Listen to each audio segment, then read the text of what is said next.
menetapkan Mas Gibran sebagai calon wakil presiden Pak Prabowo, itu diharapkan dapat menginspirasi lahirnya pemimpin-pemimpin muda. Jadi lupakan Mas Gibran adalah anak presiden. Gibran Raka Buming Raka sebagai calon wakil presiden dari koalisi Indonesia Maju. Bahwa satu-satunya alasan untuk menarik Gibran itu bukan karena dia anak muda, tapi karena dia anak presiden.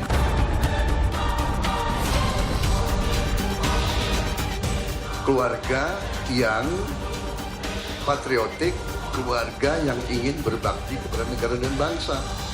Salahnya apa?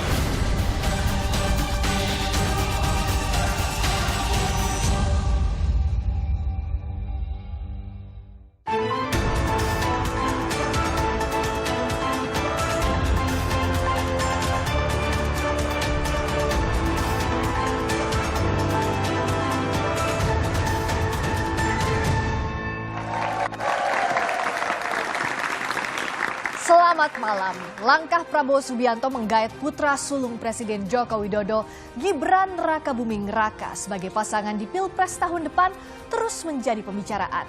Gibran melenggang usai Mahkamah Konstitusi membuat putusan yang menuai kontroversi. Putusan yang dinilai syarat kepentingan karena Anwar Usman, paman Gibran, ikut ambil bagian. Prabowo dan koalisi pendukungnya menyatakan Gibran dipilih karena bisa mewakili anak muda. Benarkah demikian? Atau jangan-jangan Gibran dipilih karena bisa menggaransi kemenangan karena ada Presiden Jokowi di dalam barisan? Kita akan membahasnya bersama sejumlah narasumber. Ada Muhammad Romahur Muzi, Ketua Majelis Pertimbangan P3, Bung Romi, selamat malam. Hadir pula Mardani Alisera, Ketua DPP PKS yang hadir via Zoom. Selamat malam, Bung Mardani. Hadir pula Dave Laksono, Ketua DPP Partai Golkar. Bung Dave, selamat malam. Dan Habibur Rahman, Wakil Ketua Umum Partai Gerindra. Bung Habib, selamat malam. Hadir pula teman-teman mahasiswa dari Universitas Budi Luhur, UPN Veteran Jakarta, Politeknik Negeri Jakarta, UIN Jakarta, dan Unika Atmajaya. Saudara, inilah Dua Arah. Saya Friska Clarissa.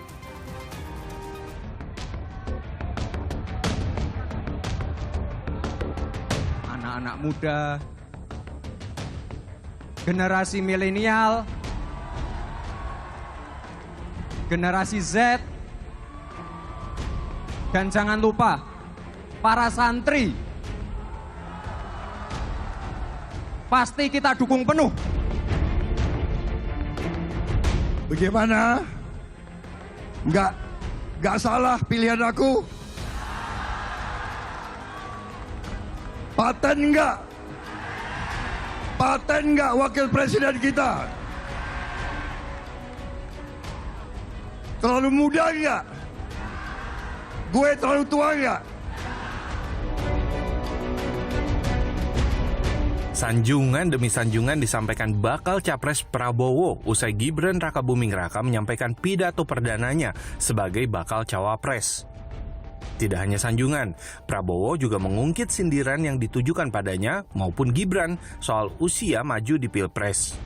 Usia Gibran yang masih muda dinilai mampu mewakili kalangan muda. Bahwa harapan kita, Mas, ya, jadi Gibran ini betul-betul nanti akan menjadi inspirator lahirnya pemimpin muda, dan kami punya keyakinan akan ada sambutan dari generasi muda di bawah 40 tahun. Beberapa nama yang dinilai mewakili kalangan muda sempat muncul. Sebut saja Ketua Umum Partai Demokrat Agus Harimurti Yudhoyono. Tapi pilihan Prabowo akhirnya jatuh pada putra sulung Presiden Jokowi, Gibran. Sejumlah kalangan menilai sosok Gibran sebagai anak presiden ternyata lebih dominan daripada citranya sebagai anak muda. Sebenarnya kan keliru juga kalau kita maknai bahwa ini membuka jalan untuk anak muda. Nah, kita harus lihat core-nya. Anak muda ini adalah anak muda yang punya privilege. Kalau Anda tidak punya paman hakim MK, tidak punya ayah seorang presiden, Anda tidak mungkin juga umur 36 tahun jadi calon wakil presiden. Publik itu menangkap dengan jelas kalau menurut saya. Bahwa satu-satunya alasan untuk menarik Gibran itu bukan karena dia anak muda, tapi karena dia anak presiden. Nah, sekarang pasangan Prabowo Gibran sudah resmi mendaftar sebagai peserta pemilu di KPU. Dan janjinya Gibran pun mendukung anak muda berkiprah mulai digaungkan. Tapi benarkah upaya Gibran di Pilpres atas nama anak muda atau demi kuasa? Kita juga sudah kehadiran panelis malam hari ini, Ferry Amsari, pakar hukum tata negara. Bung Ferry, selamat malam. Pertanyaan pertama saya ke Bung Habib dulu. Menjawab tadi apa yang ada di tayangan, juga pertanyaan dari publik. Jadi kehadirannya Mas Gibran akhirnya jadi pendamping Pak Prabowo karena anak muda berpotensi atau ada faktor utama Pak Jokowi yang dominan? Ya, pertama kita perlu meluruskan ya apa yang diklaim sebagai pendapat publik ya. Karena mata dan hati kita juga tidak boleh tertutup terhadap pendapat yang sebaliknya. Terhadap masyarakat yang mensyukuri putusan MK, kemudian anak-anak muda yang berterima kasih kepada MK sehingga memungkinkan perwakilan mereka bisa maju dalam kontestasi yang sangat-sangat prestis ini ya. Dan orang-orang sebagian besar masyarakat yang melihat esensi dari apa yang tadi disebut kontroversi putusan MK. Esensinya adalah sekarang terbuka kesempatan kepada kaum muda untuk maju dalam kontestasi Pilpres tanpa mengganggu, tanpa menghalangi orang-orang lainnya, kelompok-kelompok lainnya itu. Nah, kalau dipertentangkan apakah ya menggait Gibran ini demi kepentingan kekuasaan atau kepentingan untuk mengakomodir generasi muda, saya pikir itu pertanyaan yang salah sejak logikanya ya. Sejak dasar disusunnya pertanyaan. Kenapa? Itu logikanya sudah salah karena nggak bisa dipertentangkan. Kalau kita ingin mengabdi kepada rakyat, ingin memperjuangkan kepentingan rakyat, tentu kita harus berkuasa, kita harus memiliki kekuasaan. Dan kalau ingin berkuasa, tentu kita harus memilih strategi, ya strategi antara lain juga macam-macam. Dan ini adalah pertemuan semua hal tersebut. Dipilihnya Gibran adalah berdasarkan masukan dari banyak sekali masyarakat ya, baik kader Gerindra, kemudian juga relawan yang mengusulkan nama Mas Gibran ya. Dilihat beliau memang sosok anak muda yang berkarakter ya, berprestasi. Jadi ya, tidak bisa dipertentangkan, tapi itu titik temu begitu ya Bang Habib. Bentar dulu dikit lagi ya, sehingga bisa dikatakan tidak ada pertentangan harus memilih bahwa untuk menggait anak muda atau hanya kepentingan kekuasaan, bukan, nggak sampai di situ. Kepentingan kekuasaan untuk ya memperjuangkan kepentingan rakyat, kurang lebih begitu. Tepuk tangan untuk Bung Habib tadi. Kalau dari Bung Romi gimana tadi? Strategi dari Bung Habib tidak bisa dipertentangkan. Ya, kalau saya sih kembali kepada penyampaian kelompok-kelompok masyarakat sipil. Ada satu aplikasi ya, salah satu analis social network analysis ya, yang namanya Drone Emprit, yang di situ memotret bahwa antara sentimen positif dan negatif, sentimen positif terhadap naiknya Mas Gibran itu muncul dari partai-partai Koalisi Indonesia Maju. Dan sentimen negatif itu muncul dari kelompok-kelompok masyarakat sipil. Hampir minim sekali dari kelompok partai-partai yang ada di koalisi selain Koalisi Indonesia Maju. Artinya kalau kita berbicara suara publik, suara kelompok pro-demokrasi, suara masyarakat sipil, bisa dikatakan bahwa merekalah yang justru menyuarakan hati nurani rakyat. Bahwa Mas Gibran kalau bukan seorang anak presiden tidak akan dipilih. Yang kedua, putusan Mahkamah Konstitusi. Yang memasalahkan putusan Mahkamah Konstitusi itu bukan orang lain, Hakim MK sendiri, Profesor Saldi Isra, dan kemarin di dalam forum terbuka, Pak Arief Hidayat itu juga menyampaikan hal yang sangat terbuka bahwa memang ada masalah di dalam putusan itu. Yang ketiga, kita tahu persis, saya kira Bung Habib ini kan seorang yang memiliki latar belakang hukum. Ada satu adagium atau kaidah hukum, nemo iudex in causa sua. Tidak boleh mengadili seseorang yang memiliki konflik kepentingan. Sementara undang-undang kekuasaan kehakiman kita pasal 17 dan 18 memerintahkan seluruh kekuasaan kehakiman, yaitu hakim yang berada di bawah Mahkamah Agung dan hakim di bawah Mahkamah Konstitusi, untuk tidak terlibat langsung di dalam proses pengambilan keputusan, dan jika itu dilakukan maka keputusan itu tidak sah. Jadi sesungguhnya Mahkamah Konstitusi itu memiliki mekanisme untuk itu. Oke, Bung Habib. Ya, agak repot, tidak sebanding saya, mohon maaf, saya dokter hukum ya, berbicara dengan Mas Romi yang mungkin ya memahami tidak secara akademis ya semua yang disampaikan tadi, bahwa saya hanya mengutip pendapat pakar tata negara yang sudah menyampaikan banyak sekali hal. Dibantah. Saya bukan orang hukum. Sudah banyak sekali dibantah, bahkan dalam putusan Mahkamah Konstitusi itu tersendiri. Kalau Bung Romi membaca detail putusan Mahkamah Konstitusi itu hatam, saya pikir kita sampai pada kesimpulan setiap putusan pengadilan ya itu pasti ada yang suka, ada yang tidak suka, ada yang suka ada yang senang, ada yang tidak senang, biasa saja. Tapi akhir dari semua perdebatan tersebut adalah putusan ya. Makanya menjadi tidak etis ya ketika misalnya saudara Hakim Konstitusi Saldi Isra ya mempersoalkan gestur kolehanya dalam dissenting opinion. Juga lebih tidak etis ketika saudara siapa tadi yang saudara Romi sebut Hakim Konstitusi Arief Hidayat mempersoalkan opininya setelah putusan dibuat, karena semua perdebatan itu menjadi nonsen ketika putusan sudah dilaksanakan, sudah diputus, dan harusnya semua orang hukum ya jika tidak ada seperti kata Prof Yusril penyelundupan hukum bahwa hukum itu bisa dilaksanakan ketika sudah ada putusannya gitu loh. Pendapat sih silakan sih ya, mau Prof Yusril dan lain sebagainya silakan saja, tetapi begitu ada putusan ya kita semua tegak lurus hormat pada putusan. Itulah konsekuensi kita sebagai warga negara Indonesia, di mana di pasal 1 Undang-Undang Dasar 45 bahwa negara kita adalah negara hukum. Nah bicara soal tadi pernyataan Hakim Konstitusi, kita dengarkan dulu pernyataan dari Hakim Konstitusi Arief Hidayat soal putusan MK ini. Sekarang ada kecenderungan sistem ketatanegaraan dan sistem bernegara yang sudah jauh dari keinginan pembukaan Undang-Undang Dasar 45. Bayangkan Bapak Ibu sekalian, di era Soeharto, era rezim Orde Baru atau Orde Lama pun, itu tidak ada kekuatan yang terpusat di tangan-tangan tertentu. Kita lihat misalnya, masih ada pembagian berdasarkan yang paling kuno teorinya trias politika. Tapi sekarang Bapak Ibu sekalian, sistem ketatanegaraan dan sistem bernegara Indonesia, coba bayangkan. Dia mempunyai partai politik, dia mempunyai tangan-tangan di bidang legislatif, dia mempunyai tangan-tangan di bidang eksekutif, sekaligus juga dia mempunyai tangan-tangan di bidang yudikatif. Saya sebetulnya datang ke sini agak malu, kenapa saya pakai baju hitam? Karena saya sebagai Hakim Mahkamah Konstitusi sedang berkabung. Karena di Mahkamah Konstitusi baru saja terjadi prahara. Dan saat ini sudah bergabung pula Ketua DPP PKS, Bung Mardhani Alisera. Selamat malam. Saya tadi minta tanggapan dulu soal pernyataannya Pak Arief Hidayat ke Bung Ferry. Tadi kata Pak Arief bahwa sedang berkabung, ada prahara. Apa yang Bung Ferry lihat?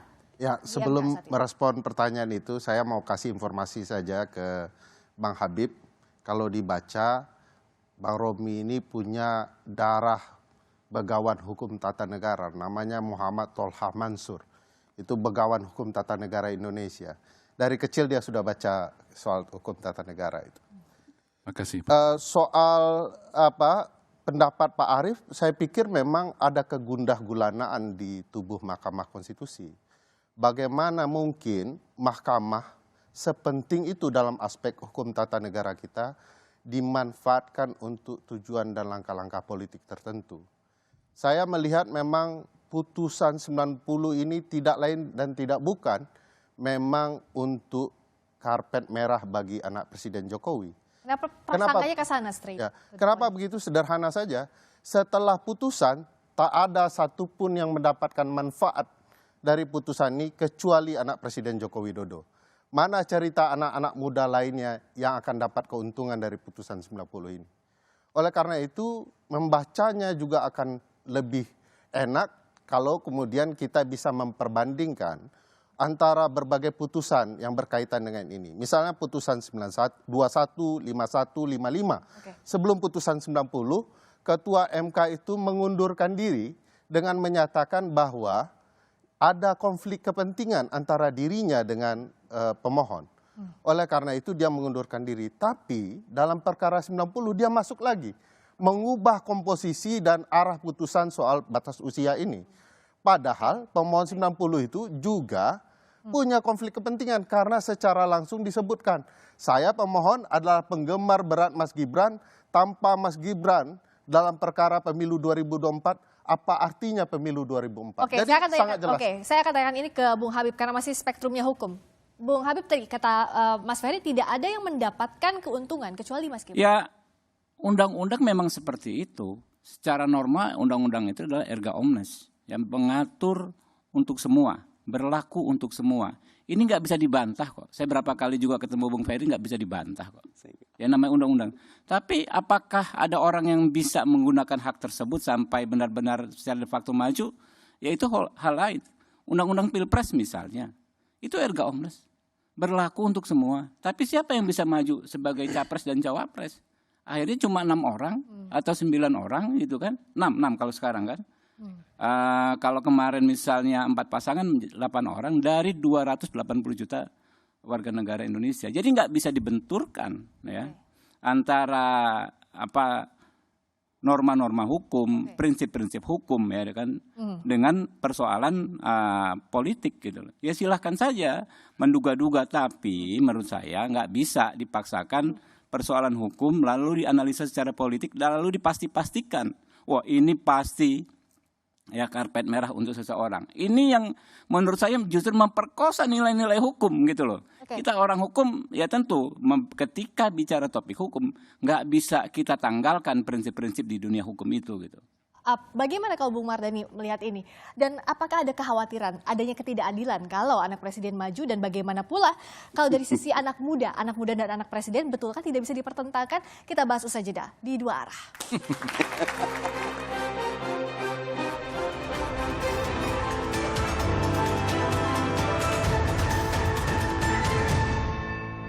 Masih di Dua Arah, saya ke Bung Mardhani dulu. Apa iya kalau anak presiden ikutan ada potensi ketidakadilan seperti yang Bung Mardhani pernah sampaikan? Karakter masyarakat kita tuh feodalnya masih kuat, itulah. Karakternya tuh ketika pimpinan maju tanpa diperintahkan pun anak buah pengen segera membantu dan menunjukkan hasil dan karyanya. Karena itu awalnya saya berpikir Anies Muhaimin, Ganjar Mahfud, saya kepikir mudah-mudahan Pak Prabowo sama Pak Erick Thohir, kalau 3 ini ada kontestasi karya dan gagasan yang baik. Emang kenapa kalau sama Mas Gibran? Enggak kenapa, itu saya bilang itu haknya Pak Prabowo dan teman-teman koalisi Indonesia Maju, monggo. Tetapi ketika Gibran masuk, saya sedihnya distorsi diskusinya tidak kepada karya dan gagasan, tapi masuk politik dinasti, masuk karpet merah, Bung Ferry tadi bilang buat figur tertentu, padahal kita juga perlu memberi hak kepada Gibran seperti apa nanti ke depannya. Kalau demi kuasa atau demi anak muda nanti kita lihat dalam konteks selanjutnya. Tetapi pandangan saya antara keputusan MK yang sangat di ujung dengan keputusan mengajukan Gibran, wajar kalau publik berprasangka ada konektivitas dan ada hal-hal yang perlu untuk diungkap. Oke, apakah ia ada prasangka? Saya akan putarkan dulu pernyataan dari seniornya Bung Dave, Bung Idris Marham berikut ini. Jadi lupakan Mas Gibran adalah anak presiden. Tetapi mari kita kedepankan Mas Gibran adalah seorang pemuda, generasi muda yang tampil dengan segala risiko ingin menginspirasi lahirnya pemimpin-pemimpin muda ke depan, dan tentu berproses. Paling tidak mulai sekarang. Lupakan kalau Mas Gibran anak presiden, tapi kayaknya masih ada prasangka nih dari Bung Mardhani, Bung Dave. Ya, gini, kalau hanya kita terperangkap dalam diksi politik Gibran seorang anak presiden, apa bedanya dengan ketika presiden RI maju untuk periode keduanya? Ya. Lah, kan sama aja, lebih berkuasa malahan, sedang memegang seluruh otoritas, seluruh kekuasaan, mengendalikan APBN keseluruhan. Nah, itu bukankah lebih bisa dikatakan, kalau dikatakan abuse of power, apakah itu tidak lebih abuse of power? Jadi apakah semua incumbent tidak boleh maju kembali? Gitu. Kalau kita hanya mau berpegangan terus-terusan gitu ya kepada bahwa oh ini anak presiden, dia mendapatkan fasilitas A, B, C, D, E, F segala macam ya udah kalau gitu semuanya hanya orang boleh 1 kali maju, habis itu nggak boleh maju lagi, semuanya suruh kembali Jadi prasangka bertani. itu nggak relevan. Jadi bagi saya sih tidak penting. Kita harus lihat itu adalah kemampuan beliau, bagaimana dia bisa mengkoneksi kepada masyarakat, bagaimana dia bisa menyuarakan pandangan masyarakat, bagaimana dia bisa merepresentasikan sepenuhnya generasi muda, generasi milenial dan generasi Z yang merupakan lebih dari 50% demografi Indonesia. Dan alhamdulillah saya sudah lulus dari generasi milenial, jadi ya kita hanya bisa membantu menyuarakan saja. Oke. Kalau dari Bung Romi harusnya nggak ada perasaan begini loh, dari Bung. sebenarnya keterpilihan pemimpin itu di dunia tidak kemudian anak muda pilih anak muda atau orang tua pasti pilih orang tua. Orang akan kembali kepada kualitas. Jadi perdebatan soal muda atau tua itu tidak relevan sebenarnya. Tetapi yang menjadi persoalan di sini lagi-lagi adalah majunya Mas Gibran ini didahului oleh keputusan di Mahkamah Konstitusi yang problematika hukumnya disuarakan oleh seluruh pengamat tata negara, pakar tata negara. Tidak ada satupun pengamat tata negara yang merespons positif putusan MK itu. Karena bagaimana pengambilan putusan, meskipun itu secara kemudian konstitusi dinyatakan ya sudah kita tegak lurus. Iya tegak lurus, tapi kalau putusannya itu kemudian bermasalah di dalam proses pengambilan keputusannya, apa iya kita tegak lurus? Wong mekanismenya di dalam Undang-Undang Kekuasaan Kehakiman dan Undang-Undang Mahkamah Konstitusi, dua-duanya ada. Bahwa putusan itu bisa saja tidak sah. Dan sudah dibuktikan tadi disampaikan oleh Pak Aferi bahwa di putusan yang 3 dibacakan sebelum makan siang itu memang Ketua MK tidak terlibat. Ketika kemudian keponakannya yang diajukan masuk namanya di dalam gugatan oleh Almas Sakibiru itu, justru malah dia memasukkan dan menceburkan diri di dalam putusan itu. Bung Jadi ini persoalan serius. Ini kegaduhan ini yang kemudian membuat majunya Mas Gibran yang seharusnya menjadi sebuah selebrasi anak muda masuk ke panggung politik lebih awal menjadi ternoda. Itu yang menjadi ganjalan, Bung Habib. Memang agak susah kita kalau berdebat kusir ya, mendaur ulang hal-hal yang memang sudah diputus, nggak produktif takutnya. Tadi juga ada klaim sebagian besar publik. Ya saya juga punya yang sebaliknya, hasil survei LSI ya, bahwa justru yang terbesar publik adalah mempercayai keputusan MK 49% berbanding dengan. Saya tidak menyebut publik, Bung Habib. Saya menyebut pakar tata negara. Tidak satu pun yang merespons positif. Mau bicara lagi? Enggak, saya cuma mau menegaskan itu saja. Tadi yang saya dengar begitu, bisa diputar nanti kan, bahwa kemudian soal pakar hukum tata negara tidak ada satupun. Ini juga kan nggak masuk akal gitu yang disampaikan Bung Romi. Orang tiap hari kita dengar pendapat banyak sekali pakar hukum tata negara yang berpendapat berbeda. Banyak Pak, banyak sekali Pak. Ada Abdul Khoir Ramadan ya, ada lagi macam-macam banyak Pak. Saya sampai lupa mau menyebutkannya. Nggak mungkin tidak satu pun Pak. Terhadap diskursus nggak mungkin hanya satu pendapat, pasti ada 2 pendapat.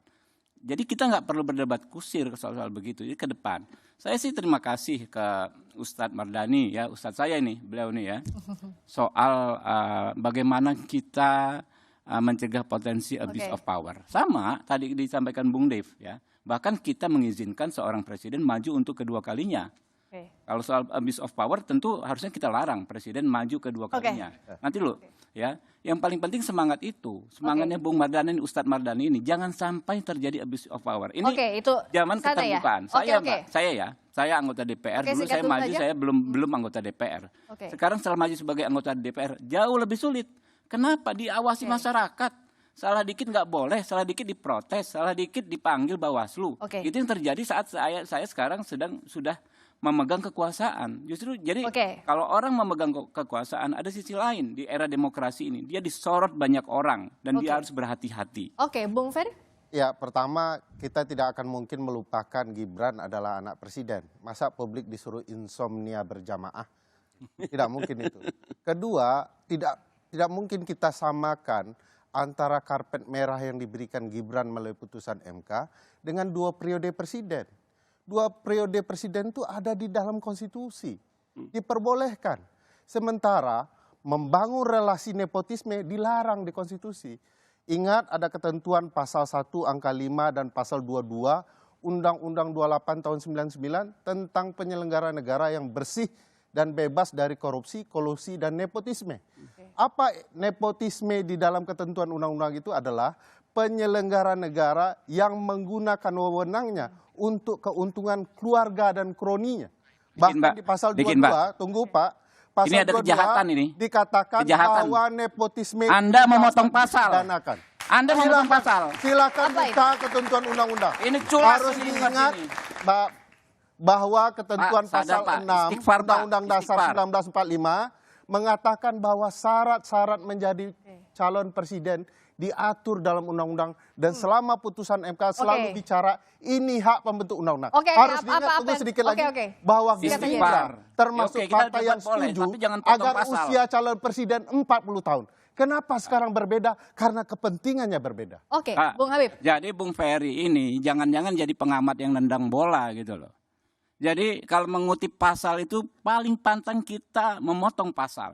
Itu sangat tidak etis. Tidak, silakan cek pasalnya. Ya, pasal 1 angka 5. Ada kata-kata, tunggu dulu. Jangan Anda potong. tidak baca pasal. Ada Anda kalimat memotong saya, melanggar saya boleh hukum. memotong Anda. Bila aparatur negara melakukan perbuatan yang menguntungkan kerabatnya secara melawan hukum. Tidak harus baca. ada kata tadi Anda tidak sebutkan. Baca Anda tidak pasal sebutkan. 1 angka Anda 5 Undang-Undang memotong 28. pasal. Silakan baca publik, silakan Zolim baca. Anda ini. Siapa yang salah baca, saya atau Anda Bapak? salah baca. Publik Anda baca. yang salah. Tapi Silakan apapun baca. itu, Secara melawan hukum. Akui. Saya yakin 100% benar dan dia ngawur. Mbak, Oke, tenang. Putar ulang. Tunggu. Dia harus ngaku Kita dia jeda memotong dulu. pasal. Oke, kita akan Putar jeda ulang, Mbak. dulu dan kita akan lihat bagaimana sebenarnya publik harus menyimak ini dan bagaimana pula kepala dingin ini untuk sama-sama kita berpikir apa yang harus dilakukan oleh para politisi Nggak ini ada potong-potong. agar Silakan laporkan pemilu kalau berjalan bisa dipercaya. Sesaat lagi di Dua Arah.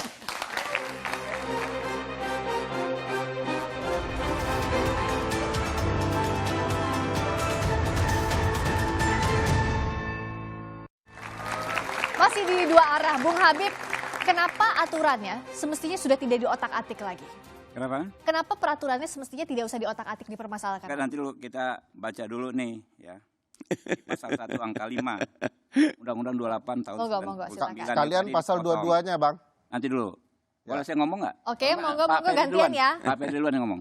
Bang Habib lanjut. Ya kan, nepotisme adalah perbuatan penyelenggara negara secara melawan hukum yang menguntungkan kepentingan keluarganya dan atau kroninya di atas kepentingan masyarakat bangsa dan negara. Pas. Itu.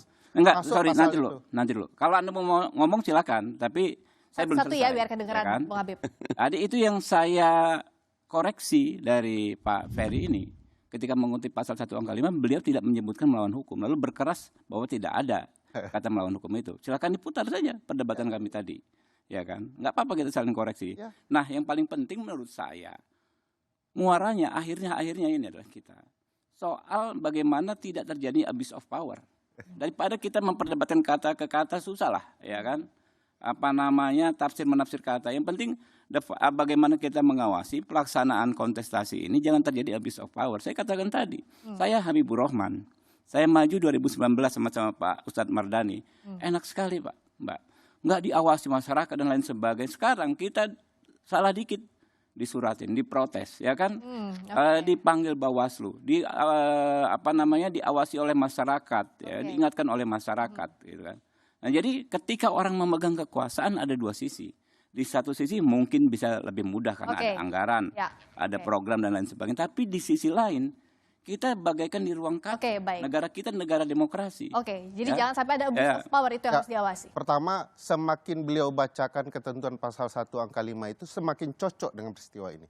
Apalagi kalau dibacakan pasal 22 akan terkena dampak pidana. Dalam setiap tindak pidana pasti ada pelanggaran etik. Kalau mau dibacakan lagi, baca sekaligus Undang-Undang Kekuasaan Kehakiman. Hakim azas nemo iudec in causa sua itu jelas di dalam Undang-Undang Kekuasaan Kehakiman. Kalau dia ada relasi keluarga dengan pihak yang perkara, ke atas, ke bawah, ke samping, dia wajib untuk mundur. Kenapa tidak dilakukan? Kenapa tidak memperjuangkan etik? Kenapa tidak menghormati benchnya Mahkamah Konstitusi? Kenapa demi keluarga dan kroni dapat keuntungan? Siapa yang dapat keuntungan dari putusan Mahkamah Konstitusi kalau bukan keluarga dan kroni dari Yang Mulia Ketua Oke, Bung De, bagaimana meluruskan ini, Bung De? Bung De? Ayo dong, ini kan dengan saya debatnya, ya saya boleh dong ngomong dong, ya. Bung Dev, jadi Baik, ngambilnya Bung justru- Habib ya yang mintanya ya. silakan, ya. Oke, silakan lanjut. Justru semakin kita membaca seluruh ketentuan yang disampaikan oleh Bung Ferry tadi, dan juga dengan mengacu kepada praktek ya, ketatanegaraan yang sudah berlaku di Mahkamah Konstitusi, semakin kuat argumentasi bahwa tidak ada konflik of interest. Kita ingat, Hakim Konstitusi Saldi Isra, orang yang kemarin saya lihat kok kayak sok pahlawan ya. Di tahun 2020 saya Habibur Rahman ikut dalam Komisi 3 yang mengesahkan Undang-Undang Nomor 7 tahun 2020. Ada ketentuan ya, salah satu pasal bahwa memungkinkan Saldi Isra ya yang waktu itu belum 55 tahun terus menjabat dan bahkan dapat diskon ya, tambahan kekuasaan 5 tahun dari 2 periode menjadi 15 tahun. Oke. Saldi Isra ikut dalam perkara tersebut. Jadi perkara undang-undang yang kami sahkan diuji materi oleh orang, ya kan? Diuji materi Saldi Isra ikut, tidak mengundurkan diri pada personally kalau mau dituduhkan ya, ada tuduhan Saldi Isra diuntungkan dalam undang-undang. Oke, jadi yang dikatakan adalah dia tidak dissenting opinion. Karena apa? Karena menganggap Mahkamah Konstitusi ini menguji peraturan perundang-undangan yang bersifat erga omnes. Sehingga ketika erga omnes ya, undang-undang yang berlaku untuk semua, tidak ada istilah konflik of interest. Oke, saya Bang Mardhani silakan. Memang lebih cepat pembicaraan tentang Mahkamah Konstitusi selesai ini makin baik. Kita bisa fokus kepada kontestasi karya dan gagasan. Tetapi kejadian di Mahkamah Konstitusi memang merupakan sebuah catatan hukum yang bold sekali. Karena kalau teman-teman semua lihat kan 4 menolak ya. 3 menerima, 2 menerima dengan catatan levelnya gubernur. Terus kesimpulan umumnya, terus seorang Saldi Isra, seorang Harif Hidayat menyampaikan secara vulgar buat saya husnuzon adalah suara hati nurani terdalam mereka ada sesuatu yang sangat berbahaya sedang terjadi di Mahkamah Konstitusi. Tetapi ke depannya kalau saya tetap berpendapat keputusan MK itu final dan mengikat, maka monggo sekarang ada lagi nih, saya kebetulan Komisi 2 Mas Romi. Ini nggak ada PKPU-nya. Keputusan itu. Jadi Gibran belum tentu. Tapi kami di Komisi 2 pernah juga buat PKPU dan tidak ada konsultasi dan didaftarkan dahulu, habis itu baru konsultasi. Bisa juga. Jadi kalau buat saya Gibran memang secara fakta sudah jadi calon wakil presiden. Dan adakah dia mewakili anak muda atau mewakili kuasa? Sejarah nanti akan membuktikan. Tetapi saya setuju sama Bang Habib. Abuse of power-nya hati-hati sekali karena peluang ya semua digunakan kekuasaan. Gibran ini anak muda yang bagus, tetapi kalau kita lihat banyak sekali waktu itu datang tokoh nasional datangnya ke Solo. Itu tidak akan terjadi kalau dia bukan anak presiden. Hati-hatinya agar tidak ada abuse of power gimana, Bung Dev? Hati-hati agar tidak ada abuse of power-nya itu gimana? Ya, kalau masalah abuse of power kan sekarang tadi seperti disampaikan, kita ini di negara demokrasi terbuka yang dianalogikan oleh Bang Habib ini kita dibagai di dalam ruangan kaca. Ikan dalam kaca. Ikan dalam akuarium. Jadi semua gerak-geriknya itu terlihat. Nah, kalaupun kita misalnya hal sesimpel aja, menggunakan kendaraan dinas saja itu bisa langsung dilaporkan. Apalagi kalau menggunakan kegiatan produk-produk lainnya ataupun menggunakan fasilitas-fasilitas lainnya yang lebih besar. Nah, apalagi kalau yang sempat ditakutkan, dikhawatirkan, akan menggunakan aparat penegak hukum lah, menggunakan kekuatan-kekuatan yang besarnya. Nah, sekarang ini di era demokrasi terbuka, semuanya itu bisa termonitor langsung oleh masyarakat. Apalagi yang mengawasinya lawan politiknya model-model kayak yang di seberang sana. Ini ngeri-ngeri, tajam pandangannya. Ini dengan Superman aja kalah ini X-ray visionnya. Jadi saya katakan nyaris kecil sekali. Kalau bahkan nyaris nyaris tidak ada potensi abuse of power tersebut. Ada fakta lain di DPR rata-rata anak bupati, istri bupati, atau mantu bupati, peluang terpilihnya lebih besar dan angkanya sangat tinggi. angkanya sangat tinggi. Gimana Itu soal kan ini? tergantung Saya ketemu bagaimana beberapa anak muda kita ketika saya cek, oh calonnya ternyata itu ada latar ya, belakangnya. kembali lagi lawan politik itu seperti apa? Bagaimana dia tuh bisa meyakinkan masyarakat? Sekarang ini generasi milenial dan generasi Z itu sudah sangat melek. Informasi itu sudah sangat tersebar luas ya. Walaupun BTS belum semuanya terbangun, tapi informasi itu sudah semua tersebar dengan cepat. Jadi nggak perlu dikhawatirkan lagi. Dan apalagi semuanya dilakukan secara terbuka. Tapi fakta itu kenyataan bahwa mereka yang punya privilege biasanya punya peluang menang yang besar. Dan saya tambahkan sedikit Mbak Friska, anyway, Lihat aja. nepotisme itu dari nepos. Nepos itu artinya keponakan. Makanya nephew dalam bahasa Inggris artinya keponakan. Wah, ini disambung. Nah, itu namanya Cocok loginya. Cocok logi. Oh, ini namanya cocok logi. Tapi kita lanjutkan lagi. Gimana agar pemilu kedepannya bisa dipercaya, tidak ada kecurigaan satu sama lain? Usai jeda di dua arah.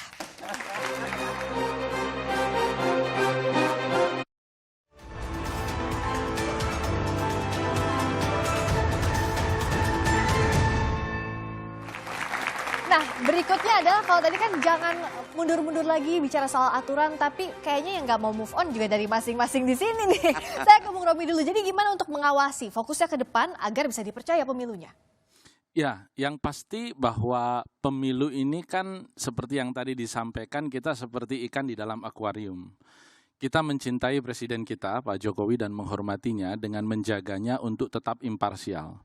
Meskipun secara terbuka Pak Jokowi menyampaikan bahwa beliau mendukung semua, tapi tentu kita tahu persis Joko Widodo adalah ayahanda dari Gibran. Tapi Joko Widodo juga adalah kader PDI Perjuangan. Jadi memang ini akan kita lihat, jangan-jangan ini Jokowi lawan Jokowi. Jadi Jokowi sebagai ayah Gibran melawan Jokowi sebagai kader PDI Perjuangan. Kita lihat nanti ke depan. Tetapi mari kita sama-sama, saya menyerukan adik-adik kita yang ada di sini, mari kita kawal pemilu kita secara lebih bermartabat dan kita tingkatkan partisipasi pemilih kita untuk membuat kualitas demokrasi Indonesia menjadi dikenang oleh dunia dan Indonesia akan memiliki betul-betul Presiden Jokowi yang imparsial meskipun anaknya maju. Oke, Bung Habib silakan. Jadi bagaimana untuk mengawal agar pemilu ini bisa dipercaya, Bung Habib? Ya, tentu pernyataan yang sangat hangat sekali dari sahabat saya, Pak Romi ya. Ini saya pikir penting untuk disuarakan oleh semua orang. Kita saling mengawasi ya, dan kita mendorong partisipasi sebanyak mungkin orang ya untuk ikut mulai dari mengawasi, mengikuti setiap tahapan sampai pada hari H menggunakan hak pilihnya dalam pemilu ini, karena ini hajat kita semua, ya kepentingan kita semua. Situasi saat ini adalah situasi demokrasi yang sangat terbuka, ya. Hal kecil saja, skandal kecil saja pasti diketahui oleh publik dan kita punya perangkat, ya yang saya pikir sangat independen, sangat berintegritas. Kita ada Bawaslu, kita ada KPU, kita ada Dewan Kehormatan Penyelenggara Pemilu, ya macam-macam, juga ada sentra Gakumdu. Jadi segala celah ya penyalahgunaan kekuasaan untuk salah satu pasangan calon saya pikir harus kita sikapi bersama. Oke, terima kasih. Kalau bagaimana kita mengawasi dan memantau agar Pak Jokowi betul-betul netral di pemilu ini? Pemilu ini bukan miliknya partai, bukan miliknya capres, tapi miliknya rakyat. Karena itu ada hukum sentimen publik. Ketika publik betul-betul mengawasi, maka akan terjadi kalau Bang Napi bilang, ingat kejahatan itu karena ada kesempatan. Kalau semua ngawasi, nggak ada kejahatan. Tapi saya mau ngasih satu catatan. Tahun 2016 itu Hillary lawan Trump. Semua survei Hillary yang menang, Gus Romi. Tetapi Clinton itu dapat 50 juta dari Cambridge Analytical data Facebook. Jadi dia bisa melakukan micro campaign. Yang sekarang ini kita perlu awasi. Algoritma dari sosial media tidak dipegang. Jangankan KPU Bawaslu, siapapun nggak bisa. Misal teman-teman bisa lihat, coba posting Amin, gimana? Posting Ganjar, posting Prabowo, lihat kayak gimana. Nanti algoritma itu akan bisa mencet, lebarin. Nah ini harus betul-betul kita awasi. Jangan sampai karena pemilu kita di era sosial media, sementara platform sosial media tidak dimiliki kita, itu akan menjadi alat yang efektif untuk memenangkan satu pasang calon. Oke, terima kasih. Kalau dari koalisi tentu inginnya menang. Tapi apa yang bisa dilakukan untuk publik juga mau memilih sesuai dengan hati nurani? Ya, itu adalah tanggung jawab dari semuanya. Baik dari para paslon, baik dari partai pendukung, ataupun juga semua lembaga penyelenggara pemilu dan juga lembaga pemerintah, ataupun juga LSM dan juga semua ormas-ormas masyarakat. Untuk pertama, agar masyarakat jangan sampai antipati terhadap sistem pemilu itu sendiri. Karena kita lihat ya, dari awal era reformasi, pemilu pertama tahun 99 hingga terakhir 2019, itu terjadi tren penurunan akan jumlah pemilih. Ya, jumlah pemilih. Nah, itu berarti ada jumlah pemilih yang datang ke TPS nyoblos. Nah, itu persentasenya semakin menurun. Nah, itu kenapa? Ya karena antipati terhadap hasilnya pemilu seperti apa, apakah itu karena berbagai macam kasus yang mendera sejumlah tokoh politik. Nah, hal inilah yang harus terus kita bisa kesampingkan dan untuk kita sadarkan dan ingatkan masyarakat bahwa untuk memastikan pemerintahan itu memiliki legitimasi yang kuat dan juga berjalan dengan baik, masyarakat harus datang ke TPS, meluangkan waktu yang dimana diberikan hari libur untuk datang memilih sesuai dengan hati nurani panggilannya masing-masing. Oke, saya ke Bung Ferry. Apa ada kemungkinan Pak Jokowi ini turun tangan untuk memenangkan Gibran dan bagaimanapun untuk memastikan kecurigaan itu tidak terjadi? Ya, dalam ilmu politik ada satu buku penting yang berjudul The Prince karya Machiavelli. Di sana dituliskan dan diajarkan kepada banyak politisi bahwa segala cara dimungkinkan dilakukan untuk menang. Tapi kita adalah negara hukum, pegangan kita konstitusi. Politisi bisa bicara A hari ini dan bisa bicara B besok hari. Tapi kalau kita taat kepada konstitusi, maka semuanya akan berjalan dengan baik. Sulit menghindari relasi kepentingan antara presiden dan anaknya. Bagaimanapun itu darah kandungnya. Dia akan melakukan segala upaya untuk mewujudkan itu. Kemenangan dan lain-lain.